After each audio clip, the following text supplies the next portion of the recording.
সালামালাইকুম বিহার, সবাই কেমন আছেন? আশা করি ভালো আছেন। এই তো প্রতিদিনের মতন আজ আপনাদের সাথে একটি নতুন ভিডিও শেয়ার করলাম।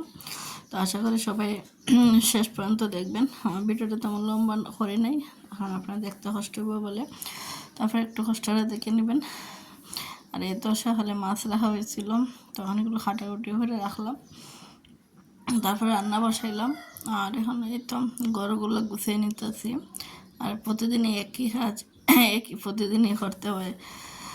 তো আমি তো এক এক করে রুমগুলো গুছাইতেছি। আসলে আমাদের বাসাটা অনেক বড়, এক এক করে গুছাইতে অনেক সময় লাগে। আর বাসা তো বুঝিনি ধুলাবালুটা বেশি পড়ে, আর বাচ্চা যেহেতু আছে ময়লা তো হবে, এগুলো তো পরিষ্কার করতে হয় ডেলি। প্রতিদিনটা পরিষ্কার করি। তারপরও আজকে একটু ডিপ ক্লিন করতেছি, কারণ প্রতিদিন তো আর সব ডিপ ক্লিন করা হয় না। অত এমনি একদম আছে, সব রুমগুলো মুছে হয়েছে, আর কাপড়ও কিছু ধুয়ে দিলাম।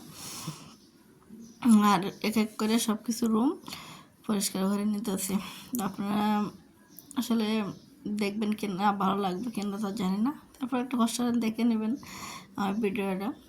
আশা করি ভালো লাগবে, ভালো লাগার জন্য আপনাদের জন্য কষ্টটা।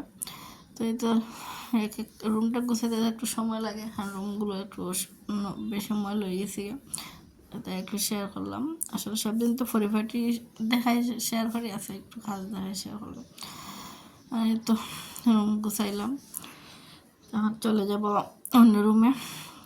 তো সামনের রুমে চলে আসলাম, তো এটা গুছাইয়ে নিছি।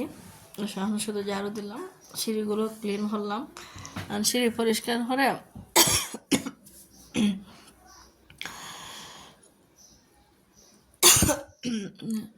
আসলে আমার গলার একটা সমস্যা, কাশি অনেকদিন ধরে কমতেছে না।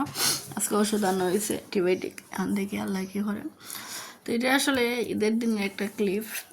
তারপর আপনাদের সাথে শেয়ার হলাম আমার বাসার বাইরের সাইড। আপনারা তো ভিতর সাইড সবসময় দেখেন, কিন্তু আমার বাসার বাইরটা আপনাদের সাথে শেয়ার করা হয় নাই। তো সেদিন একটু বাইরটা ভিডিও করে রাখছিলাম, তাই আজকে শেয়ার করলাম। এটা হচ্ছে আমার বাসার বাহির সাইড, এটা আমাদের বাসার মেন গেট, গেটে দূর হয়। আর বাসাটা আমাদের পুরাটাই আমাদের। তো এই তো বাসার সাইডগুলো একটু দেখাই নিতে আসি। যে আমার সবজির ক্ষেত, আমার মেয়ে দাঁড়িয়ে আছে, সে তার বান্ধবীর জন্য অপেক্ষা করতেছে, বান্ধবীর সাথে ঘুরতে যাইব। আর এটা হচ্ছে আমাদের রাস্তা। আসলে বাসাটা একটু দূরই। তো ভালো থাকবে। আসসালামু আলাইকুম।